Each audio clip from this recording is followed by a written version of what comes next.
So when I tell people I'm an atheist, they always have like various questions. And one of the questions is like, what made you not believe? And there's a long list of things that happened to make me not become a believer. But I think the biggest one was when I started looking at the world and I started analyzing the world, and I'm like, I'm over here praying for a car and there are literally children dying. There is no way in my brain that I can rationalize. There is no way for me to rationalize that the same God that is blessing me with a vehicle is allowing children to be bombed. So no, because I'm full of love, I cannot see a God that loves all of us doing that. And I don't want your think pieces. It's been like this for the last fucking 8 years. There's no way you can make me believe that God loves us all fucking equally. Do you believe in God? No. All right. Are you an atheist? Yes. Okay. What made you stop believing in God? I never believed in it from the beginning. Okay. Did you have any religion at any point? No. Okay. Do you believe in an afterlife? No. Okay. Do you believe in scientific theory of evolution? No. Okay. What do you think man came from? I'll try not to think of it. It's beyond me. Okay, cool. Any words you'd like to say to people? What's up? Hey. If I believed in my heart that God is real and Jesus Christ died and resurrected for my sins, that ain't gonna protect me from shit. That ain't gonna save me from shit. Me believing in this bullshit in my heart does nothing, because as soon as the enemy wants to use their free will, me worshiping and praising and believing in my heart won't save me either. All this believing in your heart, confessing with your mouth, professing your sins, man, that shit don't mean nothing when them guns go off, when them nukes drop, when motherfuckers want to discriminate and treat you fucking wrong. Ain't none of God gonna do. This shit is a hard pill to swallow, but your God is not there when you need him most.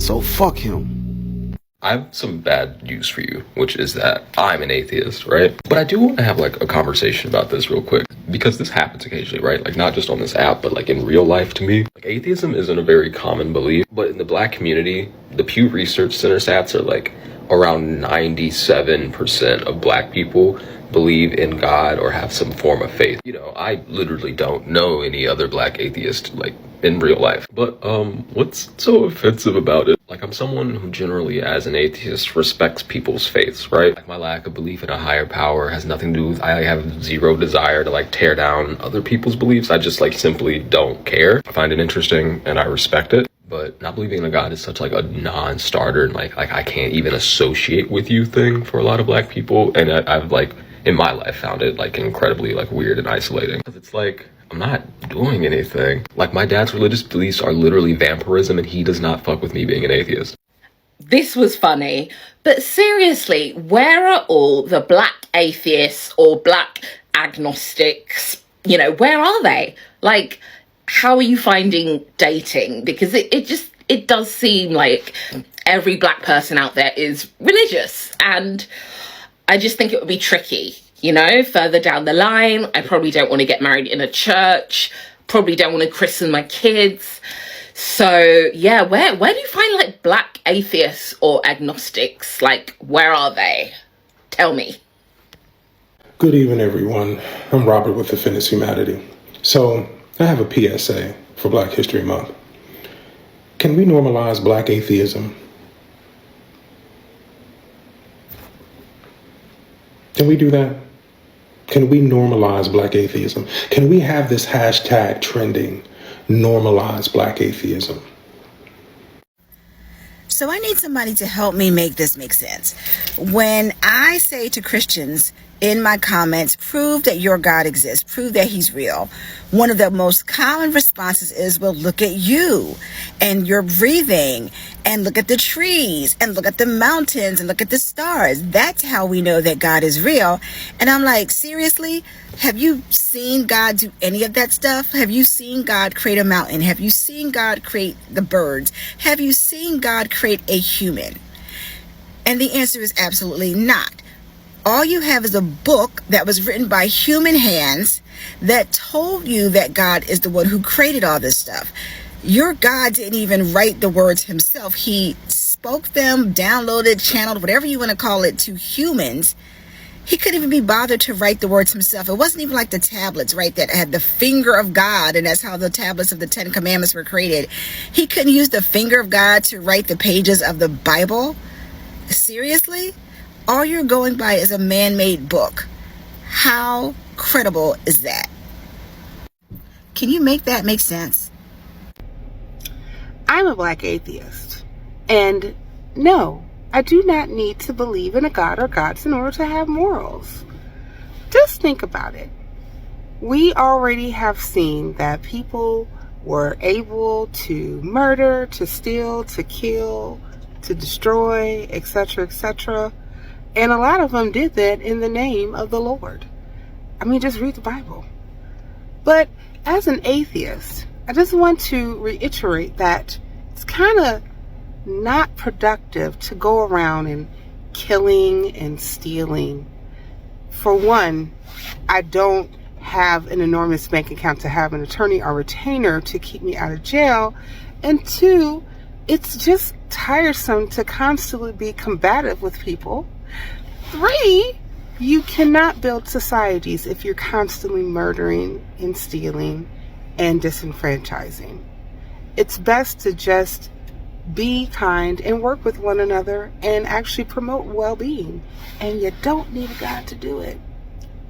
If you didn't know, I'm an atheist. I don't believe in God. And recently I've seen a lot of videos of people being like, oh, why do atheists say, oh my God, or thank God when they like don't believe in God? Like, thank who? Like what? And that got me thinking like, yeah, why do I say like thank God or whatever? But recently, instead of saying thank God or like I'm praying to God, I'm like, thank you peer-reviewed papers. Thank you peer-reviewed papers. Like genuinely, I love saying that shit so much. And I just can't say it randomly because people won't know what the fuck I'm talking about. So this is me explaining why I say thank you peer-reviewed papers. I used to call myself a soft agnostic. It was a term that I coined to try and be as inoffensive as possible in my hometown of Vienna, Virginia, while still remaining honest about my unenthusiastic attitude towards organized religious practice. People hear the word atheist and they recoil as if it describes some sort of violent, dangerous iconoclast. But agnostic sounds tame. People hear agnostic and they think, there's still hope for her. There isn't. Oh, I think in a lot of ways, when I became a humanist, when I became an atheist, I was a better Christian than most Christians because it was really about helping people. Nothing else mattered. Helping people, not preserving a tradition, right? But helping people. I've had more difficulty with other academics than I've had with family and friends. That other people who study, particularly people who study African American religion, many of them dislike me deeply. Now there could be lots of reasons for disliking me. I understand on occasion I can be an ass, right? Not the easiest person. But for many of them, they dislike me because I've surrendered the tradition. For them, I'm outside of the tradition. I've lost my blackness, right? I've embraced the Enlightenment and the white world and just kind of lost my connection to community as a result. And my attitude is, well, whatever. The scientist, do you believe in God? Every description of God that I've heard holds God to be all-powerful, very typical, and all good. And then I look around and I see a tsunami that killed 250,000 people in Indonesia, an earthquake that killed 250,000 people in Haiti, and I see earthquakes and tornadoes and disease, childhood leukemia, and I see all of this and I say, I do not see evidence of both of those being true simultaneously. If there is a God, the God is either not all-powerful or not all good. Can't be both. But I'm evidence-driven more than I'm faith-driven. To be faith-driven is one thing, but to be faith-driven and try to create legislation on that affects other people who don't share your faith, that's the beginnings of a theocracy. And we have evidence of what that is in the past, and our founding fathers specifically founded this country to prevent that from happening? We are on a time schedule here, and there are quite a few of us with a short amount of time. This is going to go very quickly.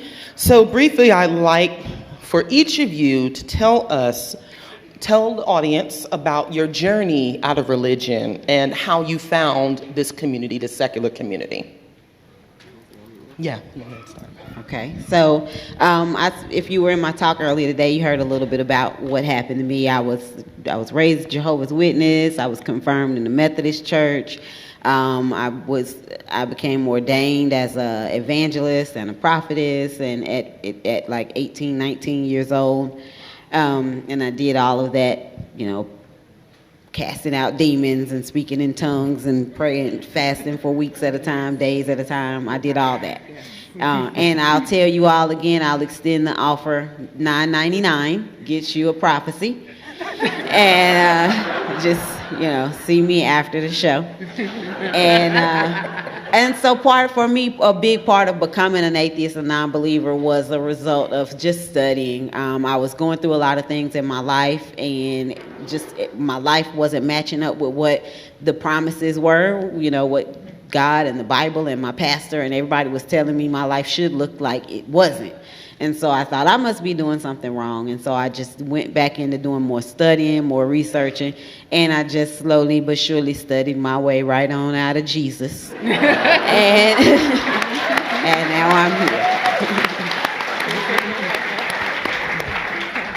I'm here. I'd say all of that.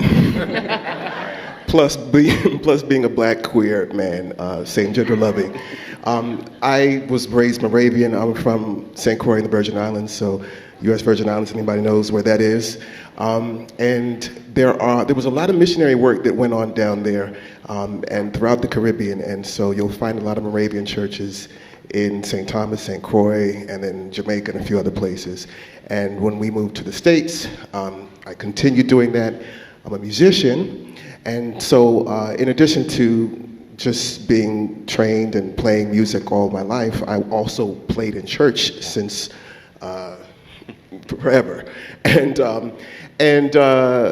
I think around 2008, I started to, so around the time I turned 30, I started to just really dig into what it was that I believed, particularly as I was working my way through my own sexuality and trying to find space for a theology that accepted me and so forth. And so that was the impetus, but studying the Bible and the sort of New Testament criticism, textual criticism, all that kind of stuff, and just, otherwise just kind of just opening my eyes and asking questions and finding out that people didn't have really good answers for that was the beginning of that process. And I stayed in church. I played in church, believe it or not, on and off, up until the pandemic. And I was very much an atheist. The church that I played at through my transition was 2004-ish to 2012, and then I left and I went and got my master's and stopped. But then when I came back to this, I was overseas and I came back to the States, and after just a few months home, I ended up getting looped back in because people knew me and they were like, "Oh, can you come and do this? I need somebody to play for Sunday." And I ended up doing that for another couple years. And so I was playing in church. Thank God for the pandemic.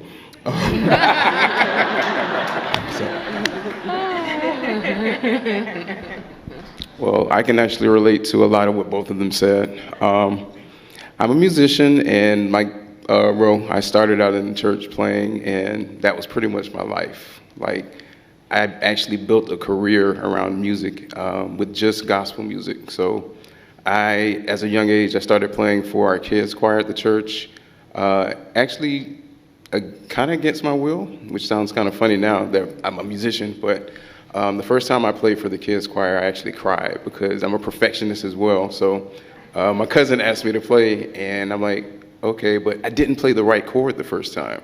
And I wanted to start over, and she's like, no, we got to keep going. And I literally just sat there and cried, and I'm like, oh my goodness.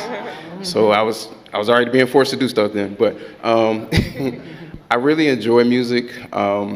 I've it's been a part of my life, and it's pretty much been what I've centered my whole life around and with Christianity. So it's kind of been a little bit of a mess when it comes to music, because I spent the majority of my life just listening to Christian music, just playing it, just being in environments where that's always there.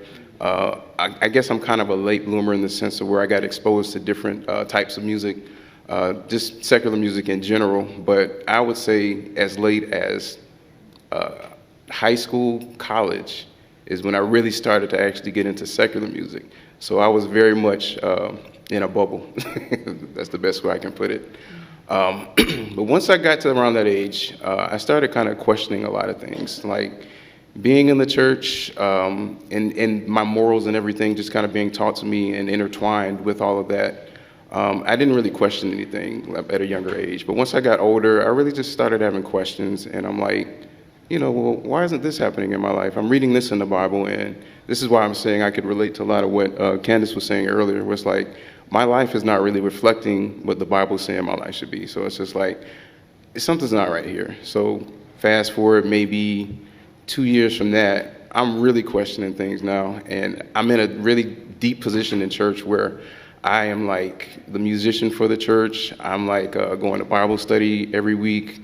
My parents are really deep in church. My whole family is like religious, like either you're a minister, you are a singer, you're a musician, dancer, or something in church. And so I've just always been around church my whole life. So I really got to a point where this is not working for me, but I didn't know who to talk to. And it was a really hard place in my life because this is all I knew.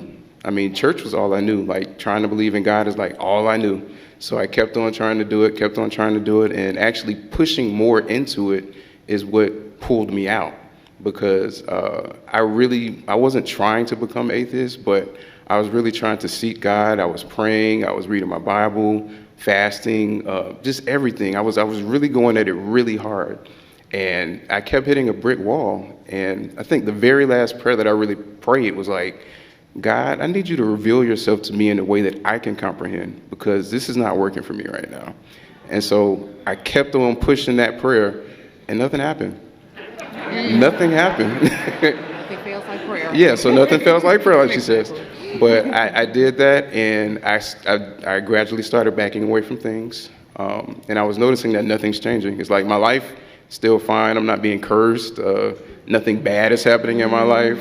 And I'm like, okay, so all right, just keep going away. God, you got my number if you're ready for me to come in. But, apparently he lost my number, and I just kept backing away. And I'm like, okay, well, there seems to be nothing to this. So I came out of it, and I started just having more of a peace of mind, because I'm like, I'm not bound by people telling me that I need to be doing this and kind of like criticizing me for doing all of this kind of stuff. It's just, my life was good in the belief or in Christianity, but coming out, it was so much more peaceful, because I'm not worried about going to hell. I'm not going to, heaven, it doesn't matter. It's just like, I've learned to be a good person, just for being a good person. So yeah, there's a lot to my story, and I don't want to take up everybody else's time. So I'll probably talk about it a little bit later, but I'm going to pass it on right now.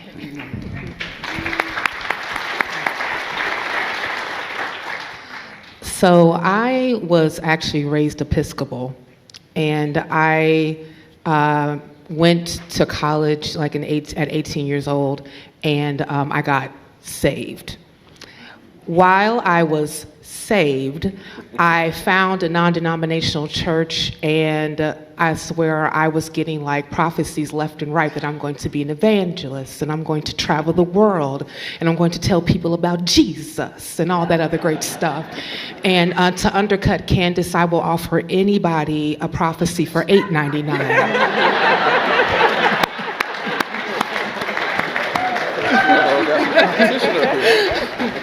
When you want a real prophecy, though, it's worth the extra $1. Real prophecy is subjective. Anywho. So as I was in church and I started, and I was listening to everybody telling me I was going to do all these great things in the name of Jesus, I decided that maybe it would be time for me to study to be a minister. So I started ministerial classes, and that's when we really got into the bare bones of the Bible, and we started to actually study the problematic stuff of the Bible that I did not know that was there. And so I started asking questions to my ministerial teachers, and I was like, hey, how do we rectify with this? Hey, how about that slavery stuff? Hey, how about that God killing everybody because he mad and stuff? And, after a while, they would try to answer my questions, but then they would say to me, Sister Cynthia, you just need to pray more and have more faith, right? So by the time the ministerial classes ended, I did all of my tests, and I did really well because, I actually like studying and reading and doing research. And I was told, everybody's going to get their collar except for those two. And the other two, it was myself and a doctor. And they just said that God said that we were not ready to get our collars. I said, was it God or was it you? So, right. So about like a year or two later, I ended up getting laid off from my job, and I went back home to Chicago.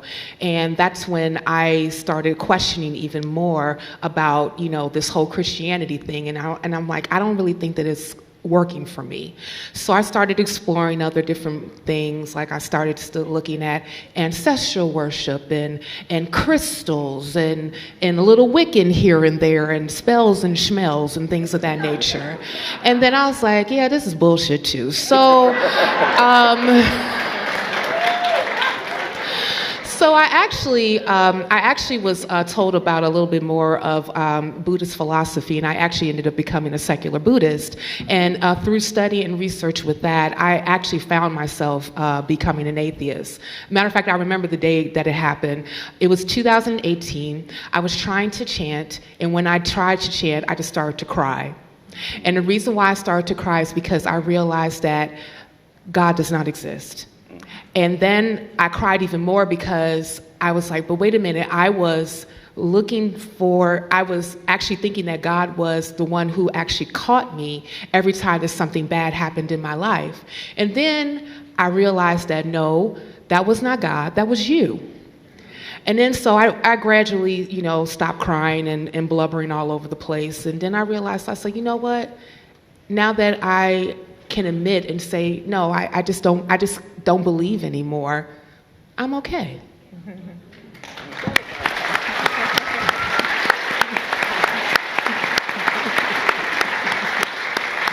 Well, this should be really quick because I feel like we are all the same person. There are just so many parallels between all of our stories. I grew up as a basically non-denominational Christian in Florida. Went to private Christian schools where we learned everything wrong. And I don't know if any of you have heard of the ACE curriculum, but it's very anti-science. It's so problematic. But in any case, that's what I grew up in. And I just feel like I must have a hard head or just be really slow, because when I meet other non-believers, everybody talks about how when they were children, they were asking questions and the Noah's Ark just kind of didn't make sense. I was happy to believe all of it. I was with you, Andre. We were just in a bubble, and I was like, yeah, that's fine. It was presented as if it was truth. And so I didn't even question until I was an adult, a wife, a mother. And really what led me to questioning was I've always been a singer, and I was a worship leader. And the 80-20 rule at my church, every church I ever attended, more like a 95-5. We were just, if any of you have ever been worship leaders or on praise teams, you are worked to death. You have 3 and 4 services a week, rehearsals.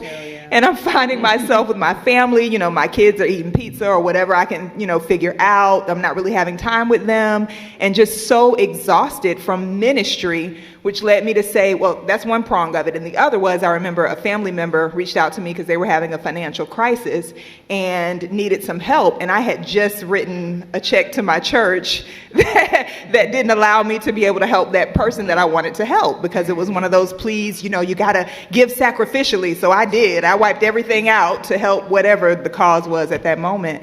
And so these things kind of led me to take a moment and say, to some of your points, am I doing this right? I'm vaguely aware that there are other denominations, there are other approaches. I wasn't looking to leave religion. I wasn't looking to leave my church necessarily, but I just wanted to make sure that, am I really following the scriptures? Because I feel like maybe there's a way to do this where I don't have to be broke and I can spend time with my children and,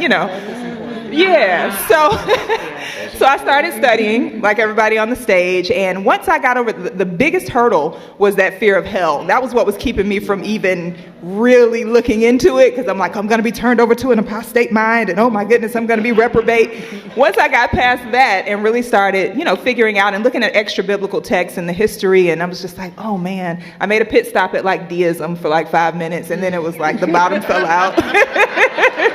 Wow, they think atheists are mean, just angry, they're depressed all the time because they don't have this God in their life, that their life must be miserable somehow, and that's not the case. I'm just as happy as anybody, probably more happy, but that's the stereotype. Well, you don't have God, you must be miserable.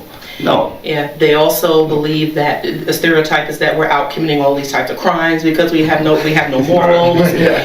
We eat babies. We have one on the pit right now, roasting for us to eat for dinner after we leave here. So yes, that is another huge misconception about us. I think another one is that we have had a bad experience with religion. Yes. Caused us to become atheists. Right. I think Which is that's not the case for everyone. Yeah. It does happen, but a lot of atheists are atheists because they just came to that point rationally and decided they didn't want to believe what couldn't be proven. What made you decide to become an atheist? Like what made you question your faith or your religion? I've just had so much exposure to different religions. I wasn't really indoctrinated, heavily as a child. So I think that's had a lot to do with the fact that I've always questioned, and I'll get into a religion really deeply for long enough to see, no, this doesn't make sense. Then I'll go to the next one, no, this doesn't make sense to me either. And I've kind of hopped around quite a bit before actually coming to the point of saying, well, I've gone through all these and they're not it, so none of them probably are, and I'm okay with that. It's eventually just through reading about religion, and my religion was Christianity.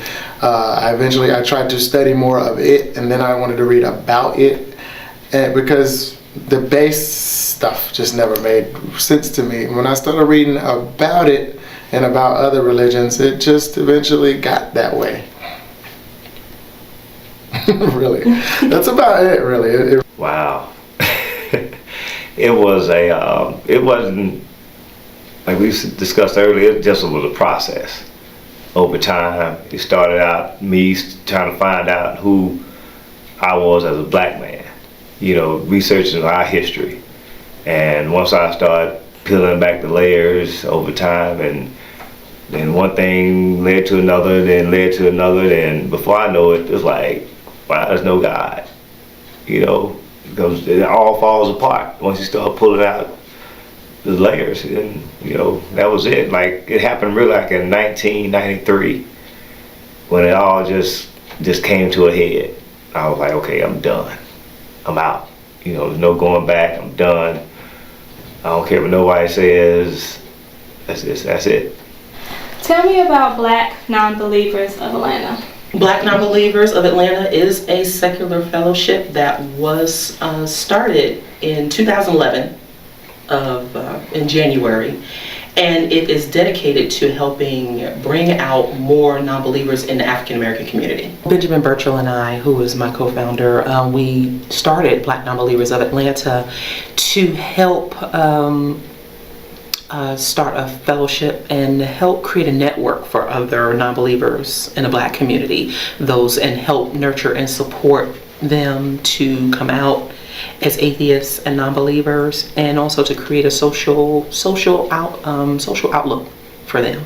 Do you think religion hinders the African American community? Yes. Absolutely. Yes. Yes. Go to any neighborhood with a ton of poor, rundown houses, and a big shiny church with a pastor with a nice car and a gold tooth, right here, and got a swag to his talking, and he got all the pretty ladies on the back end. But no, truthfully, I believe it is. As it pertains to the black community, we have to remember that Christianity was a religion that was forced upon the captives upon arriving to into the United States.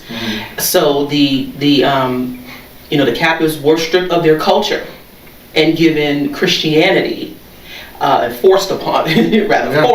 So after slavery, during slavery, after slavery, and the church just plays such a huge role in the social construct of helping to build the community, because we had to fight a lot of racial injustice, we had to fight a lot of injustice, and so it was at the crux for a long time of many communities, and even educationally. Where I've seen plenty of people who feel that they're highly blessed and favored, and some of the poorest people on this earth. But they feel like, it's seen even like to be poor is like a badge of honor, because you're being to being poor. It's like a badge of honor to be poor, and then then I try to figure out, how do you reconcile in your head when you see like a wealthy pastor, and how do you why can't you be wealthy too? What, it's just, and it's God's will and all this other stuff, and it's just like. Sometimes you get so frustrated. It's frustrating because you want to help people. You see them and you want to help them, but it's just like the mind. Basically, if you trap somebody's mind, then you have them. So it's the church has people's minds. Right. See, black people have a special relationship with God, because when they read the Bible, they see those Hebrews and they look at them. We're going through that struggle. That's us. The whole Moses Red Sea thing. They see that. That's us. So if we just, God's gonna give us the promised land one day. Just hold on. Meanwhile, during slavery time, it's like, white people had theirs then and later. We gotta keep waiting until we get ours later. Beyond even black communities, like when I travel and you see it in Africa, you see Europe becoming less religious, and you see Latin America and Africa becoming more Catholic. More religious and poorer at the same time. So there's a relationship there. Is there anything that you believe in? Tons of stuff. Tons of stuff. Lots of things. Nothing supernatural. That's basically it. I believe if I work hard at things that I'm going to get some results. I believe if you go after things, if you have love in your heart, or if you're kind to people, that kindness will eventually, not because any voodoo or anything or any magic or anything, it's just whatever you put into something you get out. Just basically, that's what I believe in. Hard work pays off.